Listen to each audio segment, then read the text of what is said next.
নেদারল্যান্ডে আসার পর আমরা ক্রিসমাসের টাইমে এমন একটা মার্কেটে গেছিলাম যেরকম মার্কেট এর আগে আমি কোনোদিনও দেখিনি।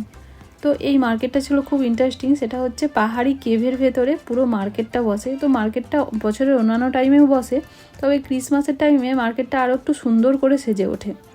তো এটা ছিল মার্কেটের প্রথমে যে এন্ট্রান্স, প্রথমে যে প্রবেশের যে জায়গাটা ছিল, প্রথমে গেটের সামনে। তো গেটের সামনে এইরকম বড় একটা স্যান্টাক্লজ ছিল। তো লাইট দিয়ে খুব সুন্দর করে স্যান্টাক্লজটাকে সাজানো ছিল।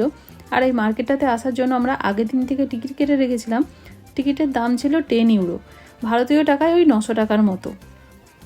আর এখন দেখতেই পাচ্ছেন আমি মার্কেটটার ভেতরে চলে এসেছি। আর আপনাদেরকে তো আগেই বলেছি যে এটা একটা পাহাড়ি গুহার মধ্যে। তো দেখতেই পাচ্ছেন এই পাহাড়ের ওপরে যে দেখা যাচ্ছে এগুলো সব পুরোটাই পাহাড়, পাহাড়ের ভেতরে এই মার্কেটটা। তো যেহেতু ক্রিসমাসের টাইম ছিল সেহেতু ভেতরে এইরকম অনেক অনেক স্যান্টাক্লজ ছিল, এরকম গিফট বক্স সুন্দর করে লাইট দিয়ে সাজানো ছিল। আর অনেক ক্রিসমাস ট্রি এর মতো এরকম গাছ লাগানো ছিল। তো সেই গাছগুলোকে এরকম সুন্দর করে লাইট দিয়ে সাজানো ছিল।